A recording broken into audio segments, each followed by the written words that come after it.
old and getting older. Rick Cabrera is talking about an aging I-10 in this week's ABC-7 Listens.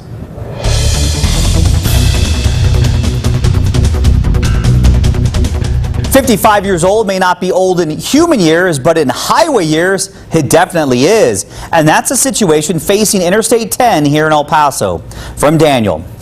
"I just saw the report about I-10 being past its expected life.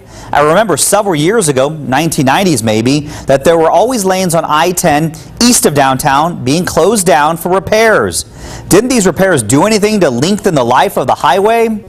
That's a reasonable question, so I reached out to the TxDOT Chief Engineer Bob Bielek. He told me patching does not extend the life of the pavement.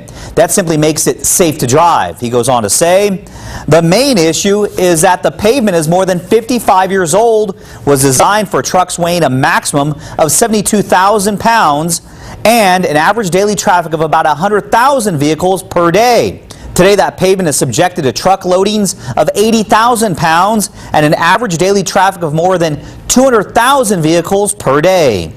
Bielek then talked about one stretch in particular that's in bad shape.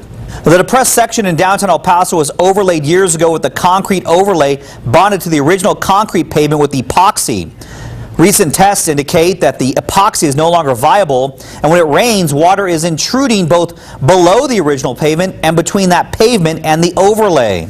That is also why the potholes that appear in this area tend to be larger and deeper than in some areas.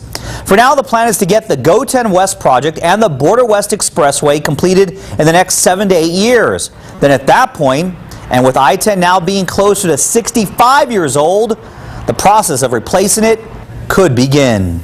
Rick Cabrera, ABC-7 Listens.